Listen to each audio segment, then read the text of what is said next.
This episode of the Citadel Cafe is brought to you by listeners like you. Visit patreon.com/the Citadel Cafe to find out how you can become a patron and help make this show possible.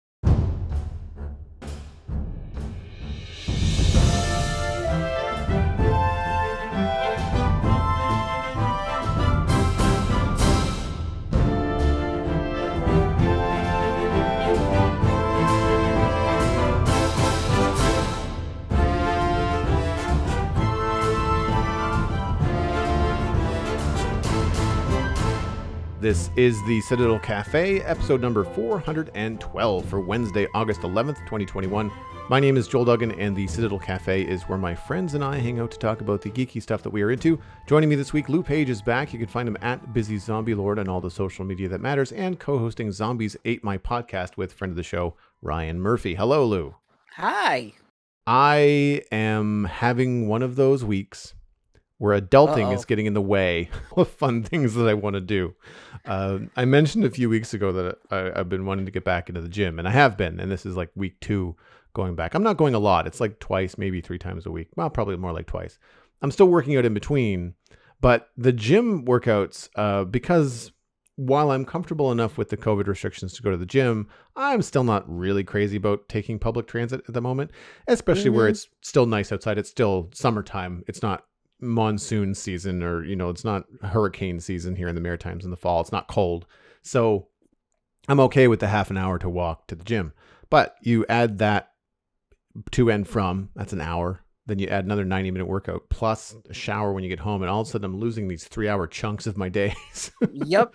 And I'm reminded of when I was training as a young man in university, and I was doing 3-hour in the gym, not at once, but between the morning workout and the evening workout. I was in the gym 3 hours a day while doing a bachelor's degree. And I don't know how I did it and still had friends. Like, I just, I just don't know. Trust me, I'm not back to the gym or anything like that. I'm not doing the workout, but I got a 1-year-old at home and trust me, you don't realize how much time, like I don't get anything done anymore, ever. I've heard that. And it was good when she was little. When it was little, it was easy. You could put her in a high chair, leave her alone, and I could do dishes for an hour and then just keep turning around, making faces at her and going, and she'd be fine. Now she's on the verge of walking. She's on the verge of talking, and she crawls like a bat out of hell. So it's like if you leave her in a high chair now too long, she gets mad. So it's more like it's bounced from between the dishes. Oh, I gotta stop dishes. She's on the run. All right, where is she going? Okay, she's over here. All right, go over. And I'm like, man, I'm gonna lose weight just doing this. Holy crap! And the biggest joke between Erica and I is I won't lie. I've always been stronger than my wife, but she's not been upper arm muscularly strong. And she's lifting the kid all the time, and I'm lifting the kid all the time. And she's like, she feels like she's getting lighter, but she's getting bigger. And I said, honey, that's just you building muscle. And she's like, it's weird. I'm picking her up, and I'm like, oh, this isn't that bad. She goes, and I remember when she was just 10 pounds that I was going, oh, man, I got to carry this 10-pound thing. And she's like, she got to be 30 pounds. And I'm like, yeah, she's 30 pounds now. I wonder if any of that, and this is me not being a parent, so correct me if I'm wrong, but I wonder if any of that has to do with the fact that as they're getting older, they also hold themselves up a little bit more. They can hang on to you a little bit more rather than just being like a dead weight. Oh no. That's got nothing to do with it. No, because it's easier when they're smaller because they don't move around a lot. They don't squirm. When you hold them and they're bigger, all they do is squiggle. Yeah. And so it's like constantly having to shift the muscle mass to hold them in a different direction. Oh no, she doesn't want to sit there. She wants to lean out and try and grab the cat off the pedestal. Okay, let's lean back. The constant counterbalance. Who needs kettlebells? Yeah. Just have a kid. Yes. Oh man. Well, in the exact opposite direction of working out and staying fit, I've also been trying to spend a little bit more time playing on my Xbox, for no other reason other than pure guilt. I just realized I hadn't been using it much, and what I have been using it for has been watching YouTube and Netflix and stuff, which I think is while convenient, it's a waste of time. Yep. really, honestly, I mean, I can do all this on my TV as well, but because the Xbox and the TV are connected, I can just use the Xbox controller to then wake up the whole system. So it's a little bit easier to have access to all that kind of stuff. And if I decide to play a game instead of one of those things, then I've already got the Xbox on. Yep. However, I'm struggling to enjoy my experience. And I got to say that I'm starting to feel as good as the value is in the Xbox Game Pass Ultimate. Uh, there are very few games that I've had a good experience with from a visual standpoint. And I'm not talking about gameplay. I'm talking about like graphics and stuff. I mentioned last week on the show that Injustice 2 had some choppy cutscenes.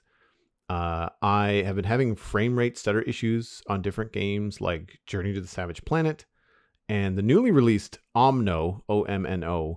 I wish I could have a better review of it because it's a brand new game, and very seldom do I get to review something that's brand new.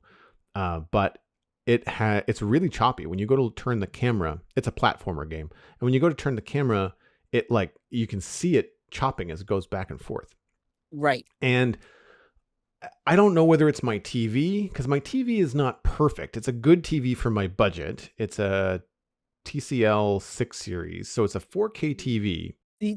You said it's happening with this Omno game and it's new. So it's happening with the Omno game now. So the Omno game specifically, I did look up because I was just like, what is going on? Because this Omno game does not challenge the Xbox Series X. Like, it is a low poly, very stylized, very little texture. Like, it looks kind of like, I'm trying to think about what it might look like. I mean, it makes Minecraft look complicated. Like, it's really a very simple looking game. And when I did look it up, I had a lot of people saying the same thing on like Reddit and stuff, and it sounds like it needs a tech patch. So Yep. a lot of people said that basically, it's a good game. It seems really cool. It seems really chill. It doesn't look like there's a lot of enemies. It looks more like it's obstacle puzzle based. And I did have fun the level that I played through. Again, it's that battle between, it's a fun little game to play. Why am I wasting my time playing this on an Xbox Series X when it's obviously something I could play on my phone? Like, it seems like it could be, I should be using my Xbox time for something a little bit more robust. But because the Xbox was having trouble with this game, I thought, well, man, is it my box? Like, what's going on? It's tech issue. Yeah. I picked up a while back. I picked up a game called Control, and Mm-hmm. it's been on PS4 and everything. And everybody said, warning, when you try to play this on PC, it's gonna be really, really a power. It's gonna eat up RAM. It's gonna be bad. And I was like, well, I have a gaming laptop and I have a desktop downstairs. I'm gonna try this. Nope. I basically bought it for like $20 and it basically was unplayable on anything I own. And they finally have put out enough updates for it that make it more streamlined that I can actually play it now.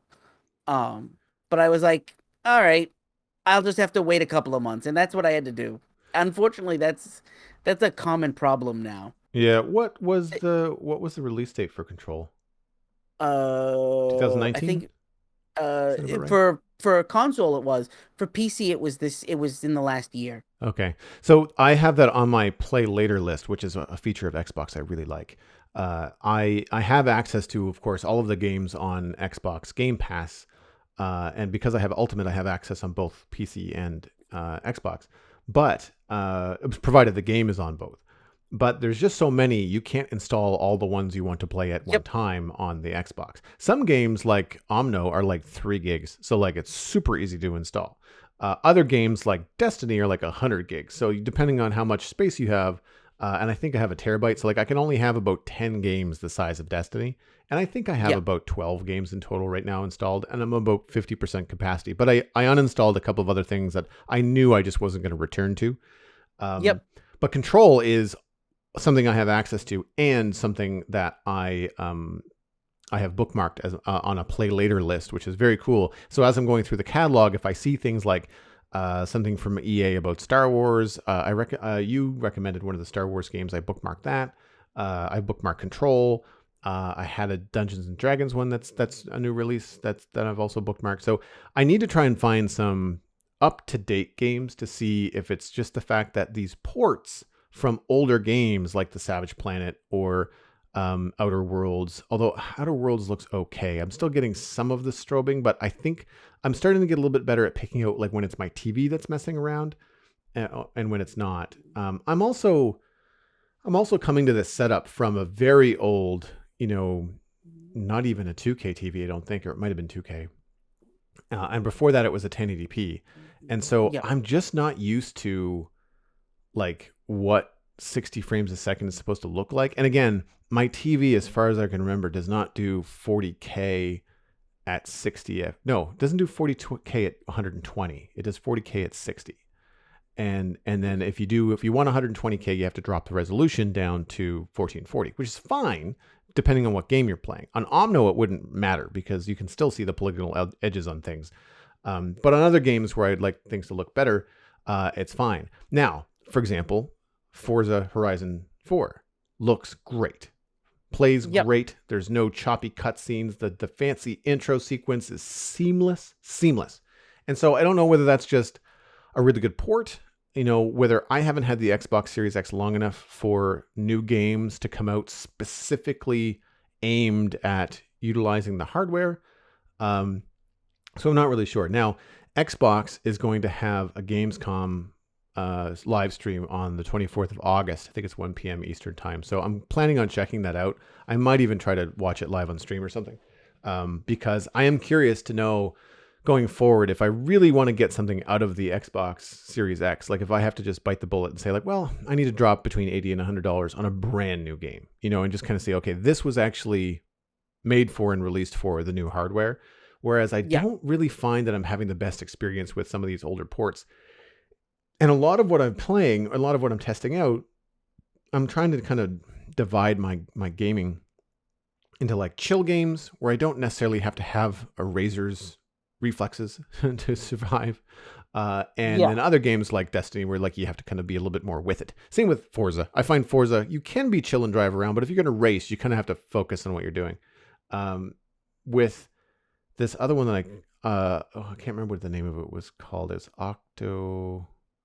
Oh gosh, I'm blanking on the name. Anyway, I see these games and they sound and look cool and they look chill, but then it's just a lot of reading and pixel art graphics. And I'm just like, why am I sitting here playing this pixel art graphic thing? And so many new games that are coming to Xbox are just like these retro pixel art things. It's like, I can appreciate the art style and I can appreciate the work that goes into it, but why do I want to use this machine? It's essentially a supercomputer underneath my TV. Like, why am I using this to play pixel art games? And so I'm just looking for something, and I want to say like, the first thing that comes to mind is Assassin's Creed Valhalla, which I know is not new. It came out last year, but I wonder. They're still putting out content for it, so I mean. Yeah, I wonder if getting that, like spending the money and just picking that up, would be something that I could do. But if anybody out there listening, and I know that the Citadel Cafe is getting some more listeners lately.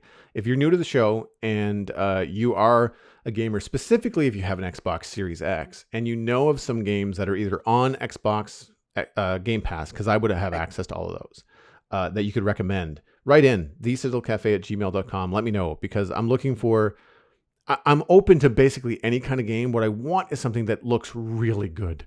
Just something that makes me feel like I invested well. What's that? Play Control? Yeah, okay. It is going to push your Xbox to its limit. Okay.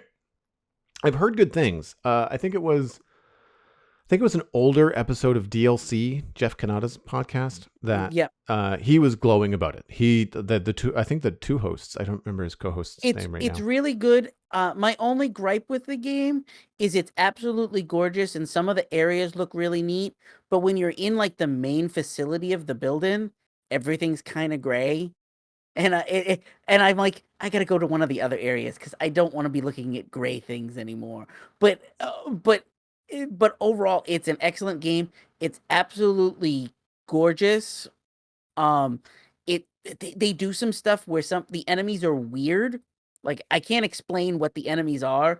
They're like people that are possessed, and like they come running at you, twitching, and like some of them don't look like they're really there. Like, and the things they do, it's just. There's a reason why this game is so graphics intensive. I've heard that with because the basic premise is that you've woken up in some sort of facility and that you have telekinesis, like you can control stuff with your mind, and that's what Something like that. and then you're. I mean, without getting into spoilers and stuff, but like so you can control things, which is hence the name. And I've just heard so many good things, but also how pretty it looks. Now, people were playing it on PC on beefy graphics, but I think that was back before the X. Honestly, I think I was listening to this the last time I was at the gym, which was 18 months ago. So, like, it's been long enough that the Xbox Series X hadn't come out. It was out on the older generation of consoles. It was out probably 2 years ago, but it did not come to PC until about a year ago. Okay. And one of the reasons why it took so long to get it to PC was they had some kind of contract where it had to be on console for a year or something like that. Right. Yeah. And Exclusive even stuff. now they've ported it to both PS5 and the other one, and both of them say the game looks even better on the newer consoles Cool. than it did Good. on the last Yep. generation. Yeah. Well, I mean, like my Xbox is more powerful than my PC. 100%. Like my PC struggles with some of the games that I play sometimes, and the Xbox, with the exception of this stutter thing, which again I can't tell you whether it's game related half the time or whether it's TV related, is just a real letdown. Yeah. But the fact that I have some games that work lead me to believe that okay, it can't be my TV all the time, because my TV does this thing where it switches to game mode, which changes the way that the frame rates work, which is supposed to be a better frame rate and response time for gaming, which is the reason I bought the TV, because the TV is okay for like film content. If I'm watching a movie, I'll still get some strobing here and there. I can't remember the technical name for it, but I did look it up at one point on some big sweeping, like if you're looking at a cityscape and the camera pans around, you'll see a little flickering. It's not much, but you'll see a little bit from time to time. Right. Usually with things like hard edges, like buildings, windows, glass panes, that kind of stuff. If you're watching something like a nature documentary, like a BBC documentary, one, they look fantastic, especially if they're in Dolby Digital. But two, you'll notice it a little bit, but you don't notice it as much on like panning over a forest because the trees are so organic looking. You don't necessarily see a lot of hard edges. It is there though. Then when the camera stays still, everything looks amazing. Like if the camera's on a tripod and it's just a still shot of whatever wildlife you're looking at, it is breathtaking. Really, really cool to see stuff in 4K. But yeah, so the TV has some limitations in terms of frame rate. But I haven't found the right game to say like, oh yes, this is what the Xbox can do, or it's your games, not your TV. It's not, I don't think it's the Xbox. The Xbox seems to work just fine. I wish my controllers were working just fine. Speaking of hardware, my biggest gripe is I live in a house with one major TV in the living room, and I now have a 1-year-old that wants to watch My Little Pony, and my wife wants to watch whatever else is on TV after the baby goes to bed. And so my consoles don't get used anymore. I spend more time sitting in front of my laptop on the couch, and even my laptop is now like 4 or 5 years old, and it's pushing its limits. And I have my desktop downstairs is like 7 years old, and I need to build a new build a new desktop. But with the chip shortage right now and the prices of video cards, building a new gaming PC is just not feasible. It's so outrageously overpriced. Like, I know what it should cost, and what I want to build should cost like $1,300. And then when I do the math and I look up the parts online because of the chip shortage, it's like $2,300, and I'm like, yeah, no, I'm not spending that money. No. And I don't know if you've heard about it, but I've got a new obsession now. I'm getting a Steam Deck. So a Steam Deck is conveniently or inconveniently very close to the name of a Stream Deck, which is a very different thing. And they came out and Elgato announced a new Stream Deck the same day Steam announced the Steam Deck. Ugh. I wish sometimes companies would just just think about what they're releasing and what they're calling things. But a Steam Deck it's like Valve's answer to the Nintendo Switch, right? Yes. And there's a lot of people that are poo-pooing it because the screen doesn't run at 1080p, but it's also a 7-inch screen. Who needs a 7-inch screen at 1080p? Um, it runs at 80p. That's pretty close to anyway. Uh, uh, and the people are looking at the hardware, and the best hardware example is it's not running like an Xbox Series X. It's almost the equivalent of an Xbox Series S in a handheld. Wow. It's got 16 gigabytes of RAM that is shared between video and the CPU, and it's running on one of AMD's newer chipsets. Uh, and people have had it in on people have had demos of it, and they're playing Control, which I just explained is really intensive. They're playing it on medium settings, and it runs at 60 frames a second on a handheld. It's kind of crazy. Um, and so like 3 weeks ago, they went on sale. Uh, you had to, and they're doing it very differently than the consoles have done it in the past. You have to have a Steam account.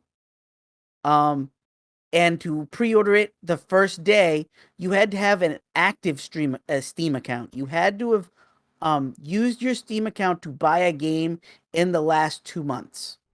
Interesting. And they said that was for and when you buy it, there's one per Steam account. That way they can do away with the scalpers. Right. And you have to put $5 down on it, and the $5 is non-refundable. They'll give it if you decide not to buy it. They'll give it back to you in gift card credit with Steam, but they're not giving you your cash back on your card.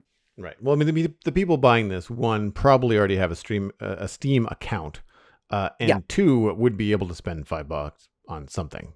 Right. And on top of that, the day it went on sale, I literally knew what they said at 1 o'clock on Thursday it was going to go on sale. I literally had the page loaded on my laptop so that because I'm working from home now, and I was like, I just got to push the button, click the thing.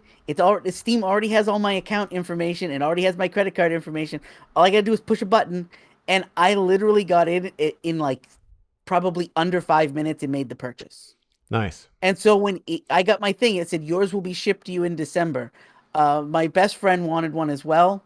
He went through the whole process on his lunch break and tried to do it on his phone, and it was a disaster. It didn't work. And so he had to wait till he got home, and he's getting his in like February or March. Wow.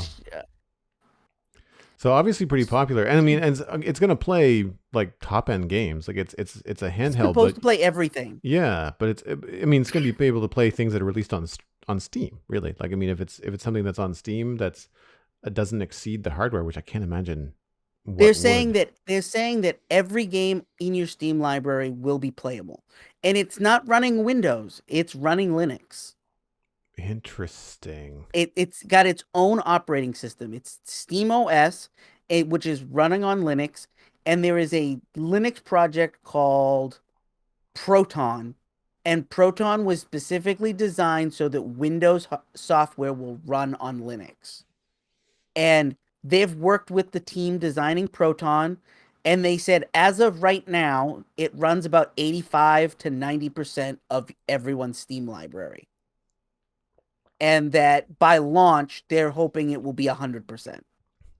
I mean, this is great for people that want a handheld solution. Because I've seen the Switch. I've played on the Switch at my sister's place, and it's fun. But for the price that you pay for a Switch and for what it does in terms of graphics and stuff, like I can't really say that I'd be willing to spend that, especially because it would be my second console, but for a handheld solution, I mean, well, I've got actually other options. Like I've got Xbox Game Cloud, which is part of xCloud. Sorry. xCloud is part of my subscription, which means that on my 13-inch iPad Pro, if I had a controller that would work with it, or if it's an on-screen controls, if I had them for the game, then I can play all kinds of stuff. Like I can basically just play anything. And honestly, I've been trying to find a game that would be good to play on my PC, where my PC might not be able to handle the specs. Because I could, if it's on xCloud, and most games on Xbox Game Pass are on xCloud, I could say play Control on my PC and have it be like full settings. Like just play it as beautiful as it can be, but don't play it on my PC. Play it via the xCloud and have just the internet connection. Because I mean, I'm hardwired into 100 megabits symmetrical, which should be plenty for xCloud. Right. Yeah. So there are options, but like in terms of a hardware handheld, your options right now as far as being a hardcore gamer are the Steam Deck and the Switch. And like I said, I've been in the market for building a new PC. Like I said, I do almost all of my gaming from the couch with a gaming laptop. This thing is going to basically be my gaming console sitting on the couch now when it comes in December. And unlike the $2,000 PC I wanted to build because of the hard chip shortage, this thing's $600 for the best one. Yeah. There's 3 models. The cheap one is $400 and the most expensive one is $600. For anybody in Canada, it starts at $500 and goes up to $819 for 64, 256, and 512. 256 is $659, but that's just the exchange rate. Unfortunately, everything is more expensive in Canada. And it should be said too that the versions are that most of the hardware in each of the versions is different. But the hard drives are not just larger in the units; they're actually faster when you go up a unit. Right. Yeah, I see that here in the bullet points on the website. And the best unit also comes with an anti-glare screen. And it has a dock too. The dock is not going to be available at launch. It's something they're going to sell like a month or two later, and it's not supposed to be expensive. It's supposed to be like under $50. But you can connect it to your TV. And so if you want to put it there, you can plug it into your TV and plug a controller into it, and boom, you're playing games on your TV. That will give the Switch a run for its money for the people that are not a family of gamers, are wanting more graphic intensive things, on their handheld experience. Or and just in general, one of my biggest gripes is I have a Switch and I love my Switch, but my gripe is I only buy games that are made by Nintendo for it, because anything that's third party I'll buy on Steam or I'll get it on sale somewhere else. And anything I want to buy for my Nintendo Switch games never go down in price. Breath of the Wild has been on Switch since launch. It's still a $50 to $60 game if you walk into a store tomorrow to buy it. It never goes on sale. The most you're going to get it is $40. Do you like dungeon crawlers? I do. The final release for the current storyline on Minecraft Dungeons is out. And you can buy a bundle now, which is the base game and all of the DLC. I think it's $40. And I think it's the same across all the platforms because it's released on Switch as well. So if you're interested, that might be an avenue to get into Minecraft Dungeons.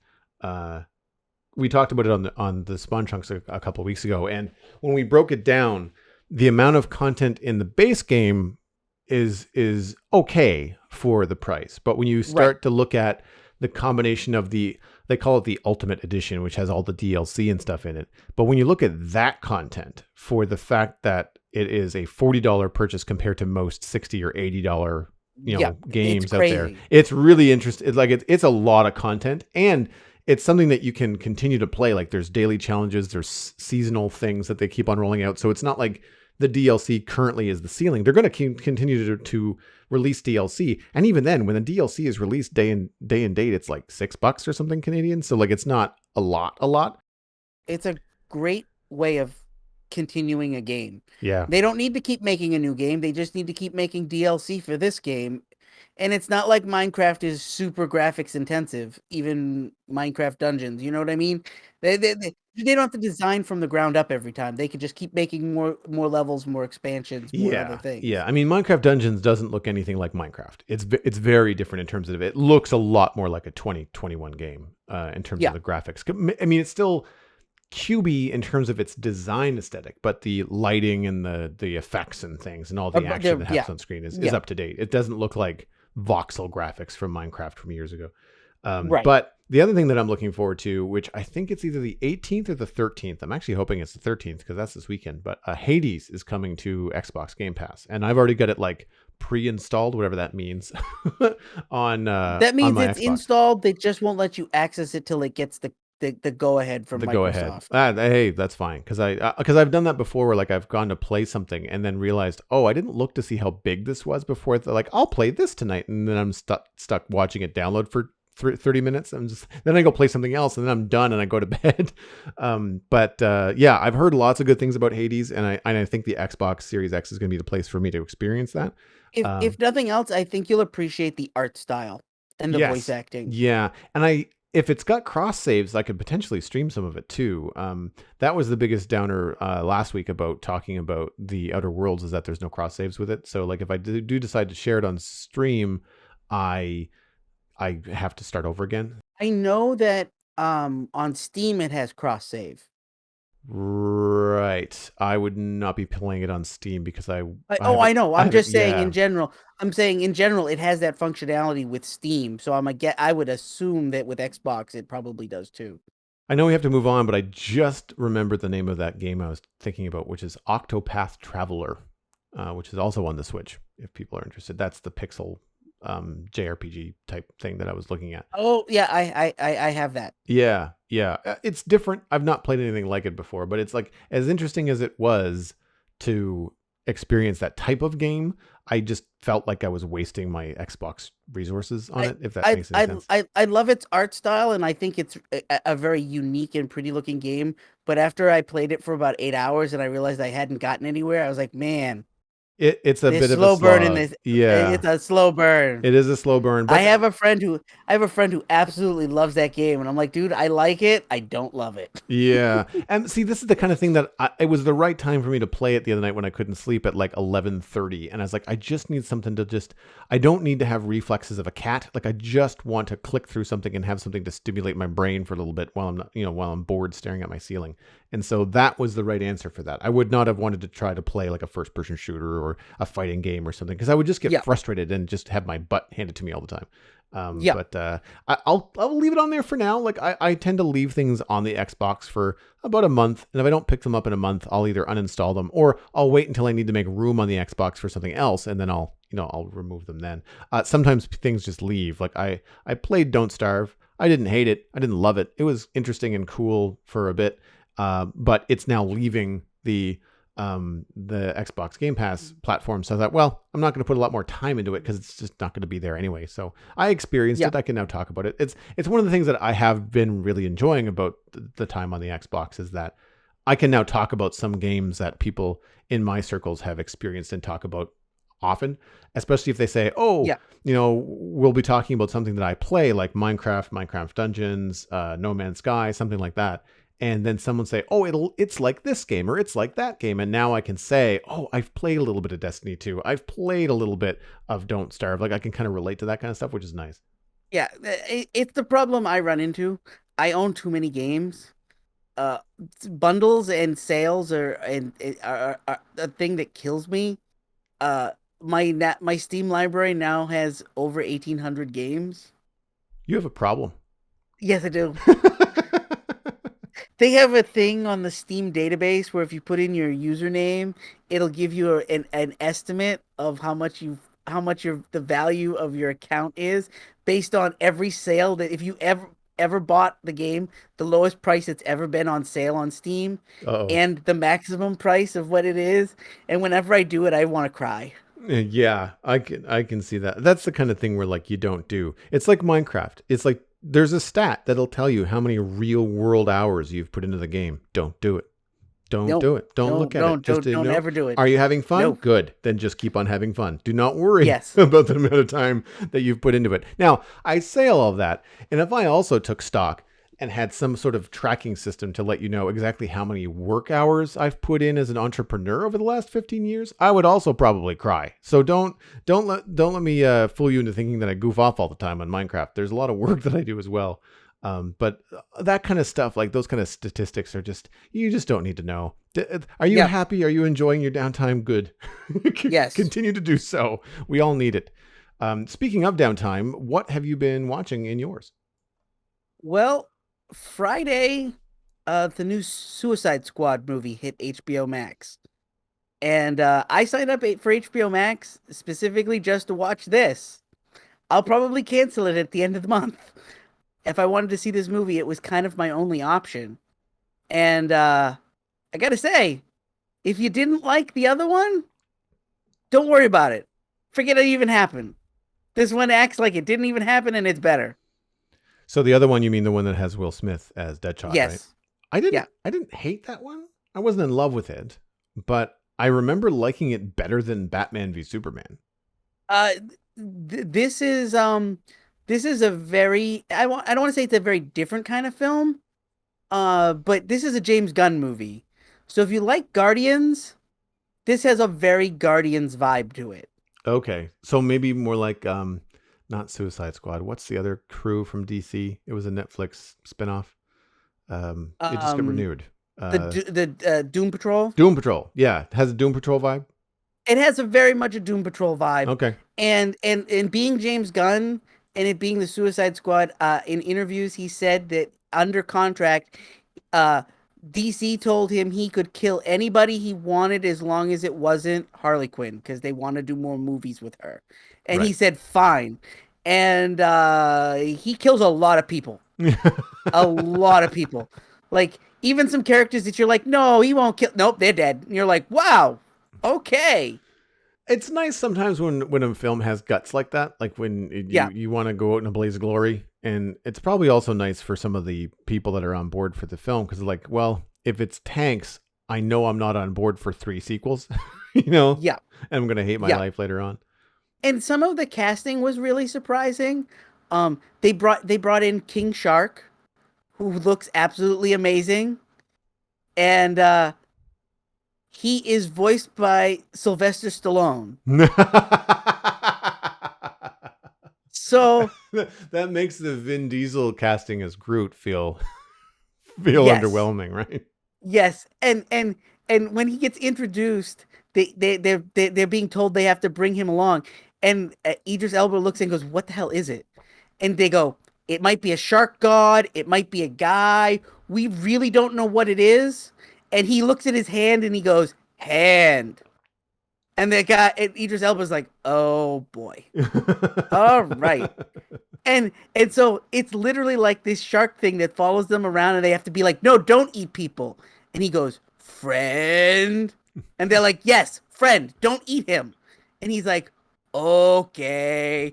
And it is totally Sylvester Stallone's voice doing this, and it's you can't help but like smirk every time he talks. Oh man, I can imagine, especially because like Stallone has such a recognizable voice. Yes, Especially now that he's older, he's got a very specific cadence, I think. yes. But yeah, that's interesting. They have a scene. It's in the trailer where they're trying to rescue somebody, and he can't be part of it because he stands out. So he's like sitting on the bus that they're all riding around in, and and Flag is like, "Are you ready?" And the other guy's like, "Yeah, I got my shot lined up. Yeah." And the other guy's like, "Yeah, I'm ready to go." The other guy's like, "I'm at the other door." Okay. And then all of a sudden, King Shark tunes in and goes, "Bird." And Flag's like, "Get off the radio." And like the whole movie is full of that. Like they do serious stuff, but for every serious thing they do, there's a scene where they take a step back. Like I said, they kill a lot of people, and there's a lot of celebrities in this. Like Pete Davidson from Saturday is in it. He lives all of like 10 minutes, and I was like, of course he did. They needed to kill him off fast, and like, Spoilers, people, the, for for anybody wanting to watch it.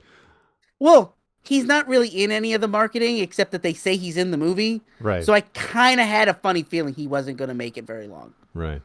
More like a cameo than Yeah, actual there's a cast member. lot of cameos. Yeah.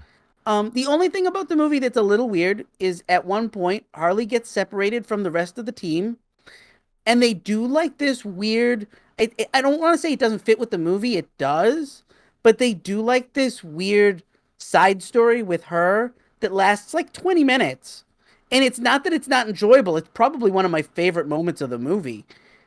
And then it just kind of ends and she joins the rest of the group and we go back to the movie and you're like, I'm not gonna say that wasn't fun. It just was kind of out of place. I've seen a little bit in trailers and stuff like that, but I really haven't been paying that close of attention. And most of the time, it's been the male characters that I've seen featured. Is it still Margot Robbie playing? Yes, Oh, nice, cool. I like her as yes, Harley Quinn a lot. and I will say there is a stunt that she does in this portion of the movie. Um, I won't I don't know if I can call it a spoiler, but she's tied up and somebody's going to torture her and she escapes. It is not a stunt double. She did all of the stunt herself. Cool. And when you see it, and I've now explained it to you, you're going to go, bullshit. That's great. It's really cool when you can have actors do that kind of stuff. Yeah. I like that kind of authenticity, and I imagine there's probably a fair amount of stunts that John Cena is able to do because he was a former wrestler. He's another highlight of the movie. I like him a lot. He's a funny dude when he wants to be. He is the anti-Captain America of the movie. Okay. So his whole shtick is he runs around and his name is the Peacemaker, and he will do whatever it is to make America great again.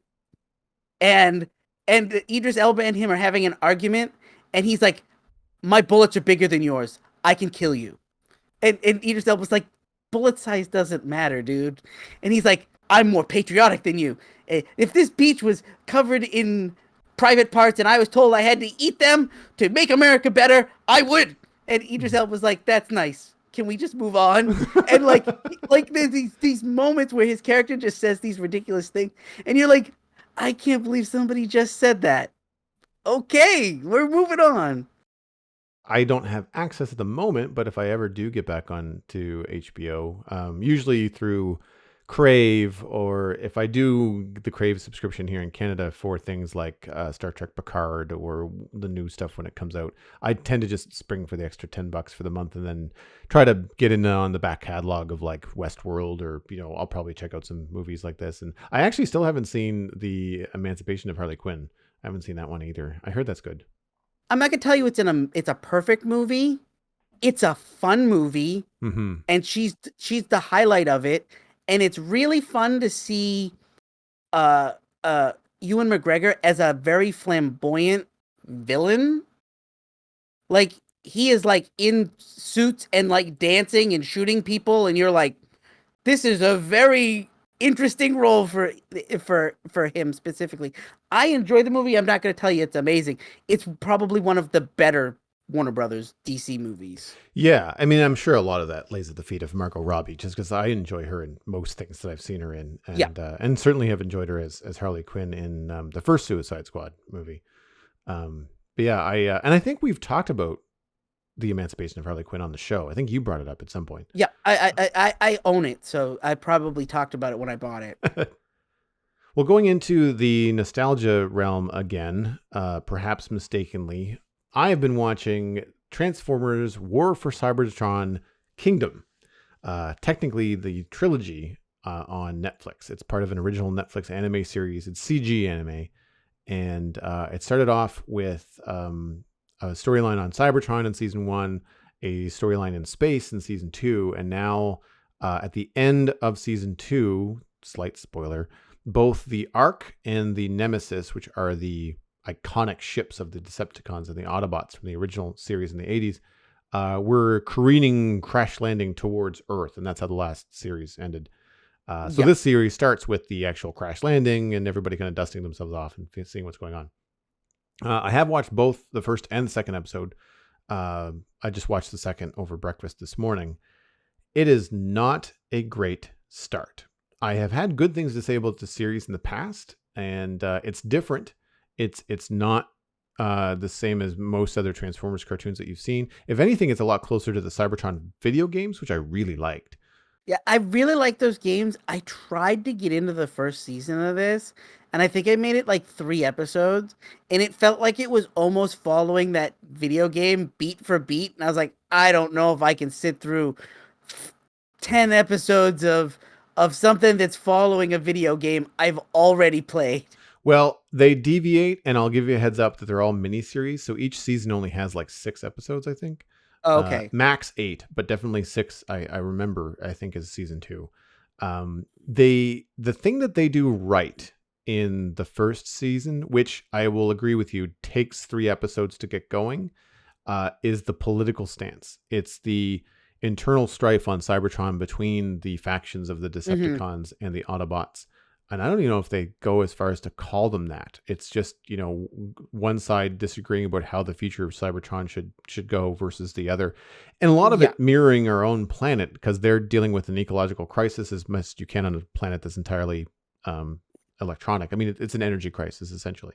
And the political stance. And the thing that I liked so much about it, to put a really good positive spin on what I'm about to say, is that the first season for sure, the second season was what kept me going, even though I started to see some holes in it.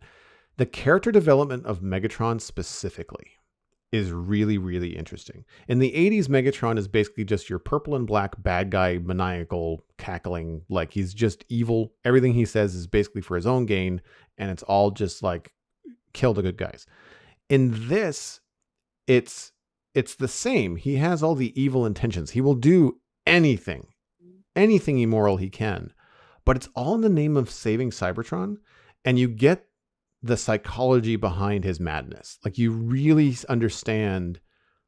You don't necessarily empathize with him, but you can certainly see why he feels the way that he feels. Right. And his emotional and almost theological motivation for what he's doing.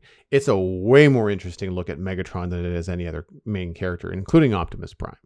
Optimus Prime in this just struggles almost constantly to be a leader. It's before he is a real leader. I think even in the first season, I think it's not Omega Supreme. It's because the Omega Supremes are a different thing altogether. Magnus, I think his name is Magnus. I'm trying to remember his name off the top of my head, but Ultra Magnus. I think he's the leader at first, or at least one of them. So it's not that you're in this established kind of like combat between these two warring factions. The Autobots are still struggling to even be established. Yep. So they're like rebels. Yeah, it's got a really nice balance to it. Now, unfortunately, in season 3, they've decided to, instead of going to Earth and having the Autobot versus Decepticon thing take place, they've decided to bring in the Beast Wars characters. So you've got Optimus Primal, who's a gorilla. You've got the Predacon Megatron, who's a T-Rex in bright purple. Like, it really is a detachment from the very blocky, very cool looking CG, bang on character notes that they had with the original. By the end of season 2, or even halfway through season 2, you've got Wheeljack, Bumblebee, Mirage. Like, you've got classic Transformer characters that look cool. They're not Earth vehicles, but they're like the Cybertronian version of what they can do. It's very cool, very inventive. A lot of Superman moments for Optimus Prime coming in at the last minute to save the day. Like, it has some really good beats. This, bringing in the Maximals and the Predacons, it really feels odd. The way that they explain, that would take me out of it. It takes you out of it. Plus, in the original Beast Wars series, they did the same thing, but in reverse. It was like season 3 or 4 of Beast Wars where they actually found the Ark and they found Optimus Prime, and Megatron found Megatron. It's how Optimus Primal and Megatron in the Beast Wars segments got transformed into bigger versions of themselves. Megatron becomes a dragon instead of a T-Rex, and Optimus Primal becomes, I can't remember his full name, but he becomes like a mechanical ape and much larger because he bonds with the Matrix that Optimus Prime had. And when they find the Transformers in the Beast Wars cartoons, true to scale, Optimus Primal is an ape, and he's the size of an ape. And Optimus Prime is a Mack truck and is the size of a Mack truck. And so in this, unfortunately, they're the same height. Megatron, Predacon Megatron, is taller than Cybertron Megatron. It makes no sense whatsoever. And Weird. Yeah, and it really throws a wrench in things. So basically, they get into a time travel thing. So the reason why they're on Earth is because at the end of the space adventure in season 2, the Decepticons and Autobots get into a space fight, and they end up going through a defunct or a broken space bridge. So think wormhole. And as a result, they've also time traveled. So they've time traveled to the future without them knowing, because they're on a completely different planet. So they crash land on Earth in the future, which is still our past as humans because there's dinosaurs around. But it's, well, not as humans. We're not even around. But it's in the future as far as the Cybertron history is concerned. And so they're talking with these beast more characters, which are Predacons and Maximals. And they're essentially the descendants of the Decepticons and the Autobots. And the weirdest thing and most, I would say, detached decision from either original series, the Beast Wars or the Transformers, happens where the Decepticons and the Predacons get along like peas and carrots. Like they are best buds, despite the fact that they're both evil, egomaniacal, crazy people.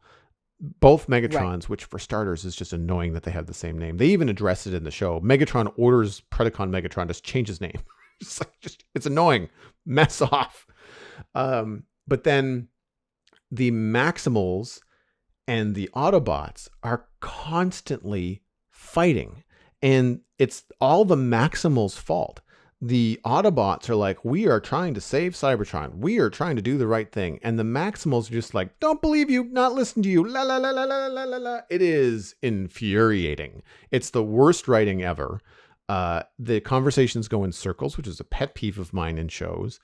And I'm having a really hard time. And if it wasn't for, again, still maintaining that through line of the inner psyche of Megatron and how it's going, I would not be watching. I really almost tuned out for episode 1. I decided to watch episode 2 for the show today because I really wanted something to talk about, and I've been so busy lately, and I had this little window of a half an hour to watch it. So it's accessible in that way. It's a half an hour show. The plot moving forward, there's a golden disc. I don't remember the name of it. They don't really mention it. But in the last season, Galvatron shows up and tries to give it to Megatron again through time travel, and that fails. But Predacon Megatron from the future has it and gives it to present-day Cybertron Megatron. And what's on the disc is all of Megatron's recorded battles, victories, failures, defeats, etc. from the future. So current Megatron basically has a blueprint for how to find the Allspark, how to defeat the Autobots. Like he knows where he screws up, where he fails, and how to achieve victory. And it's an interesting premise, especially in the second episode of the series where there's still another 4 to go. So I'm not really sure how it's all going to work out. At the end of the second episode, the Maximals and Autobots seem to at least not be shooting at each other anymore. But there's a lot of lying going on by Optimus Primal. And Optimus Prime, Optimus Primal, it doesn't matter which version of Optimus you're talking about. These are supposed to be the Boy Scouts of the Transformer universe. This is the Captain America, the Superman. Like these are the main.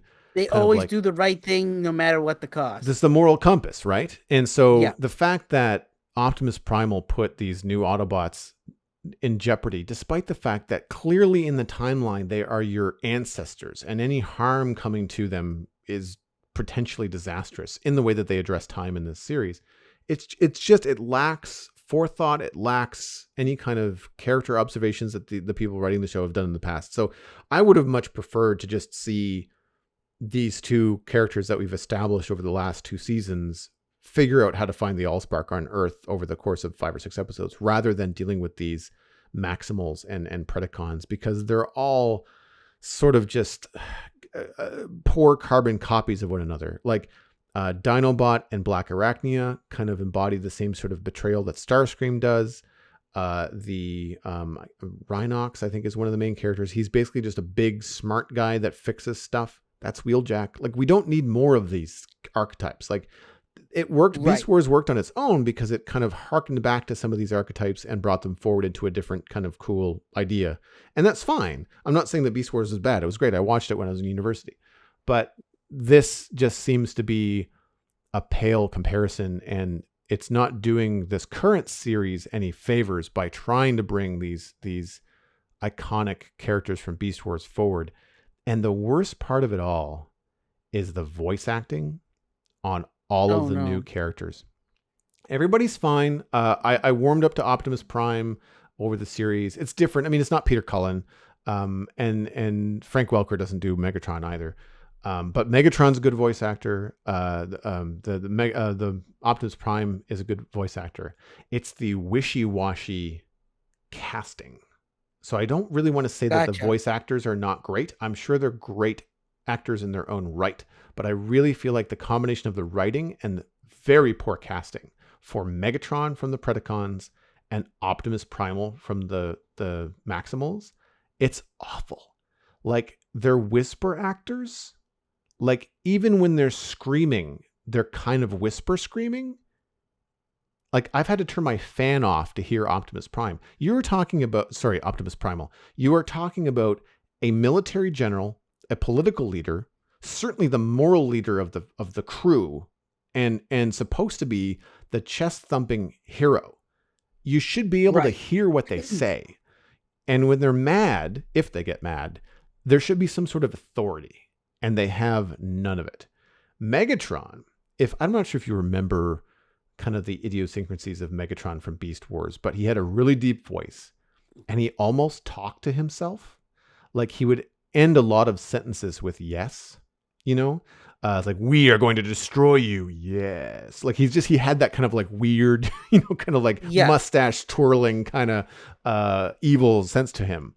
And this Megatron for the Predacons, he's just this soft-spoken lackey. It makes no sense whatsoever. He's not threatening in the least. So they've got that part wrong, and it's really hard to watch. I have very similar feelings whenever I'm watching Optimus Primal or Predacon Megatron on screen as I did watching He-Man Revelation 2 weeks ago. Like, it's just really missing the mark. There are other things that are neat.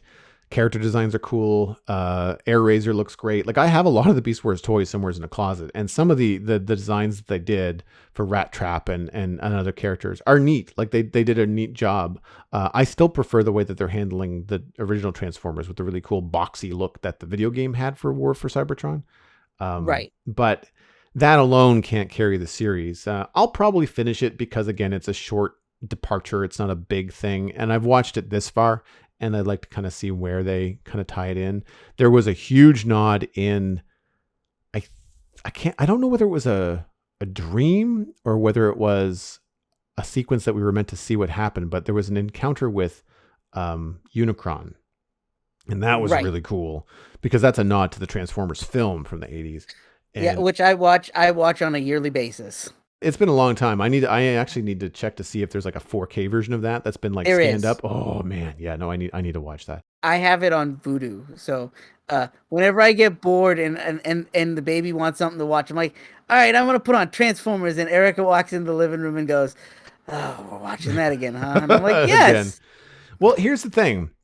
People wonder why we watch these old films, why we return to things like the Marvel films that we like, why we return to things like Star Wars, is because all the new stuff that they make sucks. Like, and I don't, that's a gross generalization. I know there's new stuff that's cool, but anytime they try to remake or move any of these series forward, most of the people that experience the originals don't like them because the people running them the stars in their eyes are dollar signs because they're looking at an established IP that has an established toy line, and they're looking to just get more out of this, and they're trying to squeeze blood from a rock.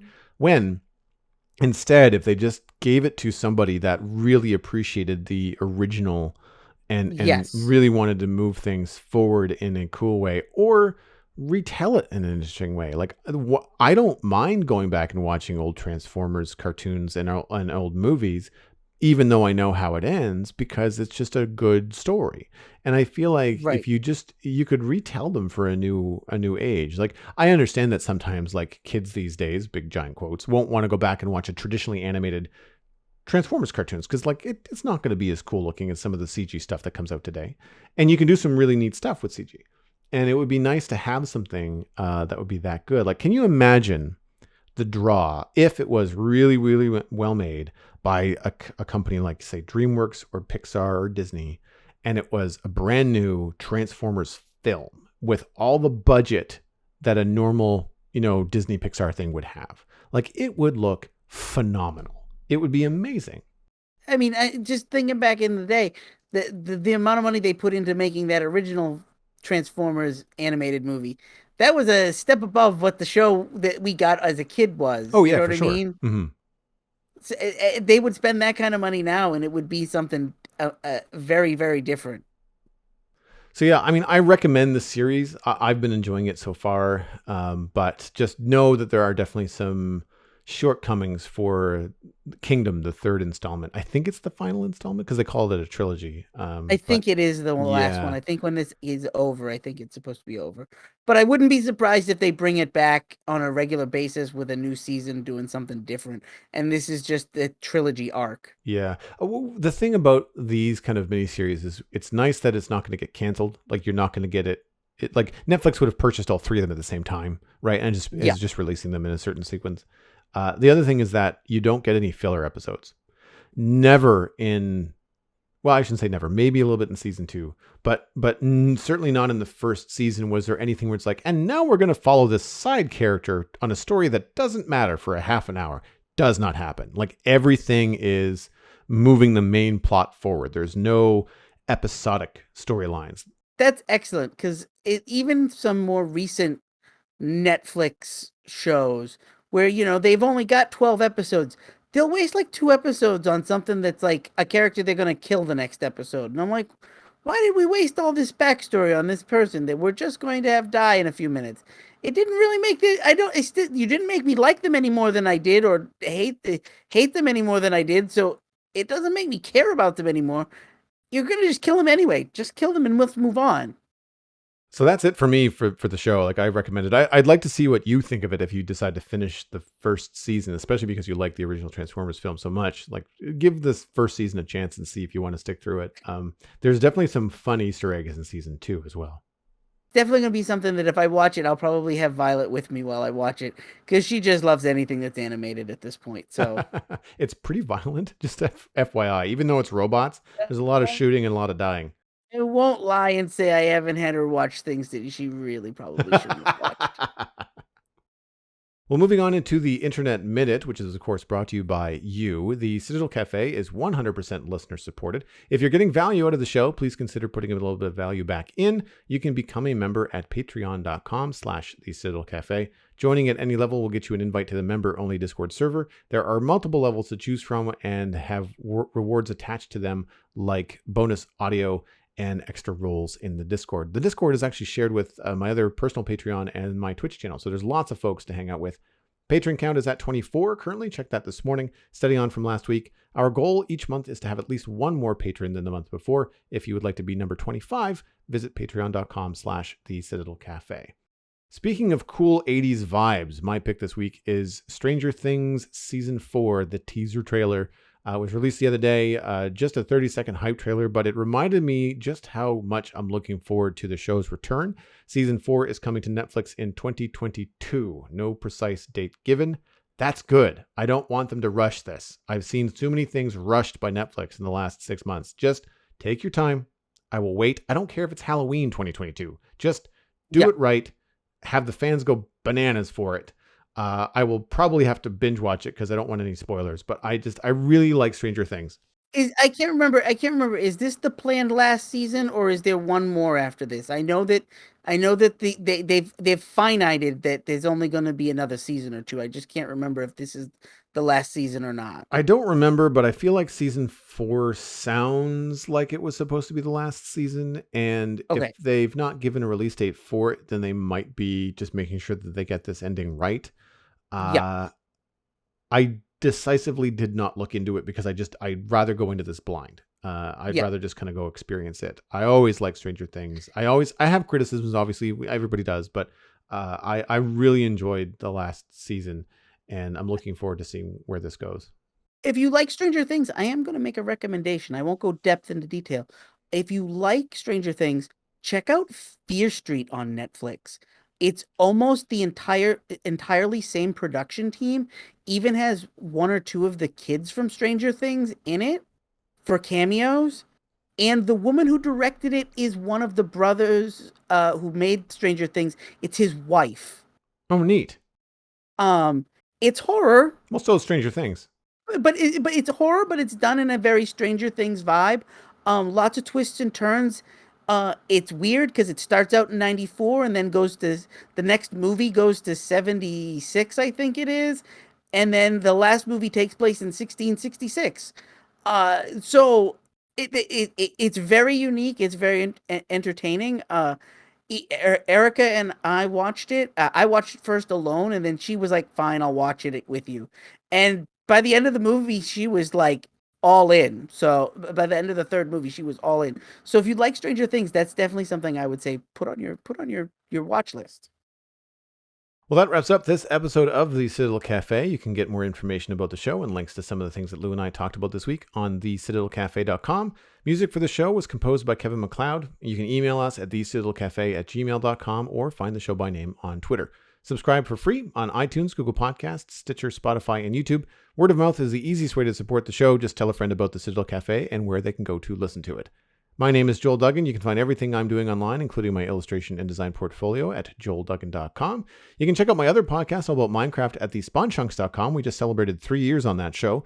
And today I will point you towards twitch.tv/joelduggan, where I am streaming Minecraft and hopefully some new games in the near future. Come on over, check it out. It's a really fun time. Lou, where can people find you online? Easiest place to find me is under the name Busy Zombie Lord on all the social media that matters. And you can check out my show, The Zombies Ain't My Podcast, where this week we're about to talk about a show on Netflix that we really didn't enjoy. You've been listening to the Citadel Cafe, where we are fast, easy, and cheap, but you can only pick two.